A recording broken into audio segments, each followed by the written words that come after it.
Hello everyone, welcome to Redmen TV. Steve Ho here. Hope all is well. Apologies for the impromptu video setup that I've got here at home, but I thought it was very important just to jump on the channel and discuss the latest news about Mohamed Salah. I'm sure you've all seen it and heard about it by now. His agent Ramy Abbas has tweeted that Mohamed Salah's injury is more serious than first thought. He will be out between 21 and 28 days, not the 2 games that it was originally thought. He says his best chance at participating in the AFCON is by undergoing intensive rehabilitation in the UK and rejoining the team as soon as he is fit.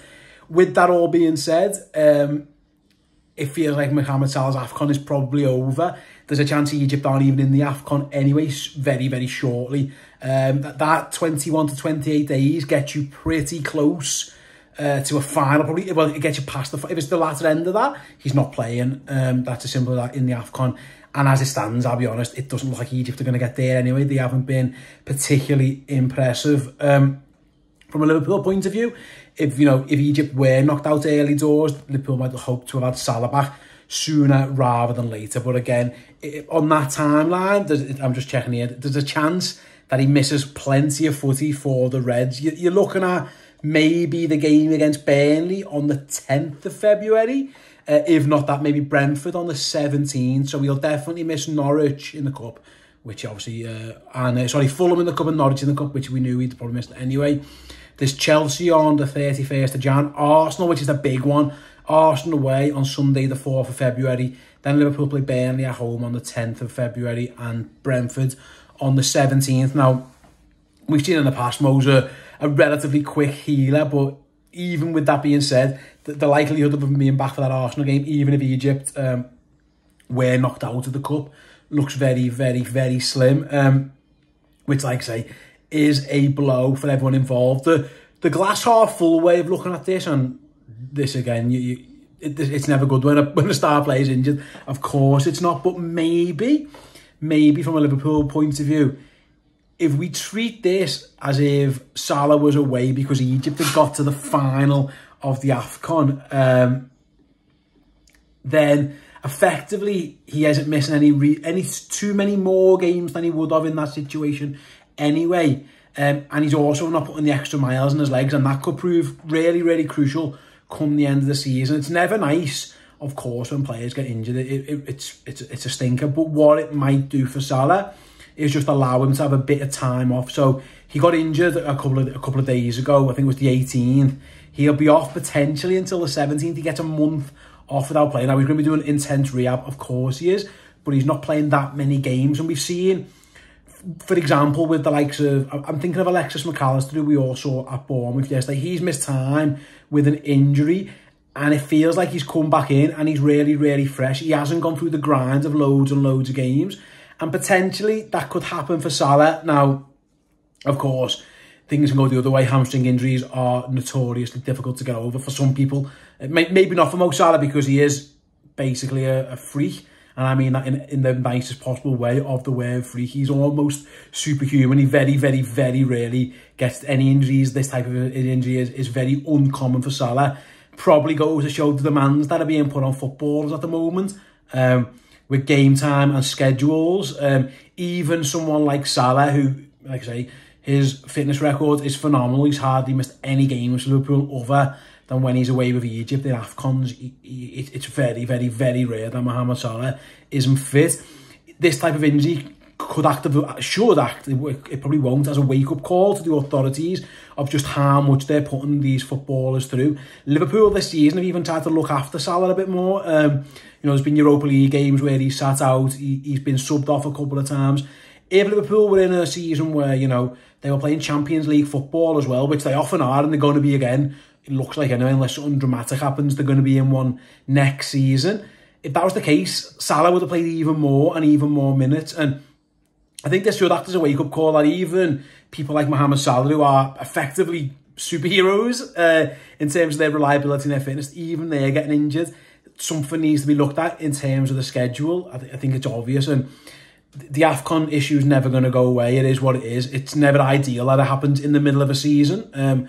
For most players in Europe, now again, it's hard to get any other way round that, really, given, again, the climate of what it would be like in the European summer, for lack of a better way, when the European leagues finish for summers.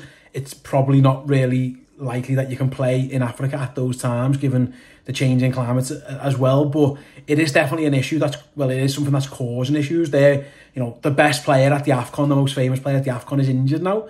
Again, that could happen at any point, of course. We've seen players miss big summer tournaments for European and South American sides, so that can happen. But I do think it's a blow for the AFCON as a whole as well, that Salah is missing.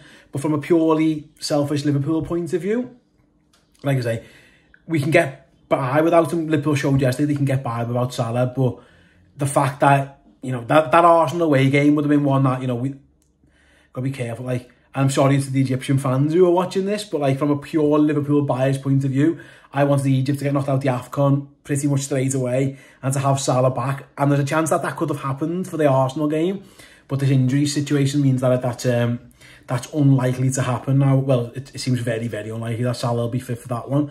Liverpool have got some big games that are going to have to play without him, the Chelsea and the Arsenal one as well. We saw, like I say, yesterday, the Reds are capable of beating teams without him, don't get me wrong. They've still got goals in the team. They've got another 2 players now in Jota and Darwin Nunez who are above 10 goals for the season. Cody Gakpo's on 9 goals for the season. They're scoring goals from midfield, you know. There's a chance that Trent could be back even as early as the Fulham game. He's been getting goals. Szoboszlai, Diaz has been scoring as well. So Liverpool do have the goals to go around, but they are without their most potent threat. And they're going to be without him for a significant amount of time. And it's very, very rare, actually, that we hear anything from the Salah camp. You know, Ramy, sometimes he gets a bit of stick for that. You know, he chats in riddles or whatever. Yeah. He's been very, very clear with this one. Obviously, it means a lot for Salah to play for Egypt, and he said that himself. So he'll be absolutely devastated for this one. I think it shows the positives that Liverpool potentially got their own way with getting Salah back to the UK for his rehab. Because, you know, and listen, I don't blame Egypt and I don't blame Salah. That if there was a chance that he could have played at any point in the next, you know, he missed a couple of games, but then was back for, say, a potential quarter-final or semi-final, they probably might have took a risk on him. We saw the risk be taken in the summer when he played in a World Cup, basically after his arm nearly fell off. When Sergio Ramos in 2018, you know, injured him in that final, and Salah was back playing for Egypt in that summer. So he's shown that he's more than willing to do that in the past.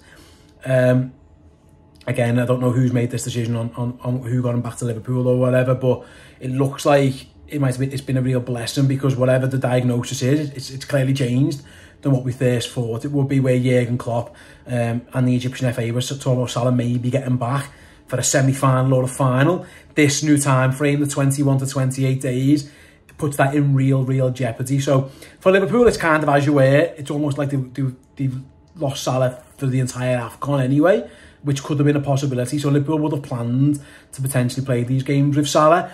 But the fact that Egypt are struggling, there was a potential chance to get him back earlier. But now this injury, of course, has put a damper on that one. So yeah, again, sorry for the fact that, you know, I'm at home. It's a very late one. This news broken late in, but really wanted to react to the news. Let us know your thoughts in the comment section below on your thoughts on Salah's injury, what Liverpool are going to do in the next couple of weeks. Are you confident that they can still beat the likes of Chelsea and Arsenal without the Egyptian king? So yeah, let us know your thoughts in the comment section below. Please give the video a thumbs up. Please subscribe to the channel as well. And yeah, we'll be back with more content from the studio on Tuesday. See you all then.